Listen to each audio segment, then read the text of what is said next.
After yesterday's drone swarm attack on Jammu from Pakistan, where dozens of drones and missiles were fired by Pakistan on Jammu and also on Udhampur and Pathankot, those projectiles were neutralized by the air defense batteries successfully.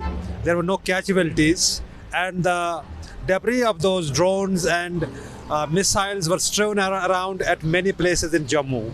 So today, Chief Minister Omar Abdullah left for Jammu to take stock of the situation following yesterday's attacks. Omar Abdullah traveled to Jammu by road because the Srinagar airport is still out of operation because of the threat perception, because of the tensions that have escalated after Operation Sindoor between India and Pakistan.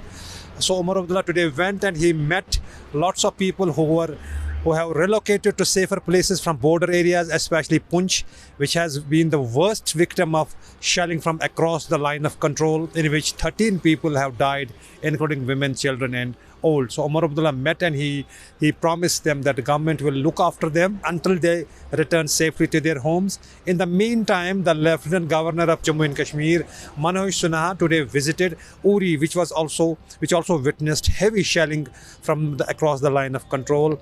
And we also know that one woman died in that shelling yesterday.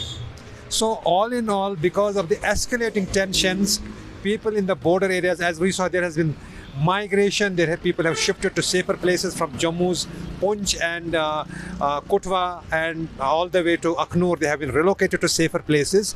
What we saw in Karna, which is very close to line of control in Kashmir Valley, almost 160 kilometers north of Srinagar. So devastation was witnessed in Karna, where shops and residential houses came under direct mortar and heavy gunfire from across the line of control. And as a consequence, people shifted to safer locations. Many of them could be seen visuals emerging from their area, especially villages like Hajinar and Bagmela. People shifting, carrying their goods and luggage with them by foot and in vehicles to safer places, to Kupwara and other places. We also know the local MLA of that area visited the villagers of those areas and promising them all help.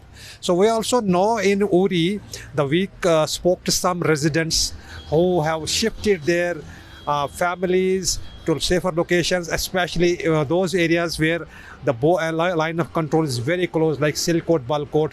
One of the residents of Balkot, he contacted the week and he said that he was home alone and he has shifted his children, minor children, including his young daughter, 6th grader Bisma Farooq, to Uri along with other siblings and other family members. And then he said that he was manning the house because he could not afford to leave the house alone.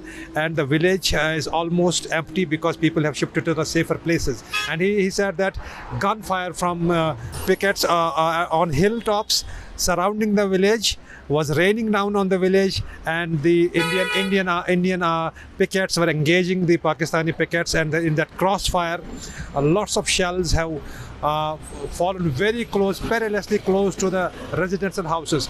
So all in all, in Jammu and Kashmir, the situation is still tense, and it has in fact escalated post Operation Sindoor. And in the backdrop of what happened yesterday, the security forces and the administration have fully geared up to meet any challenge. Security forces in particular are not lowering their guard because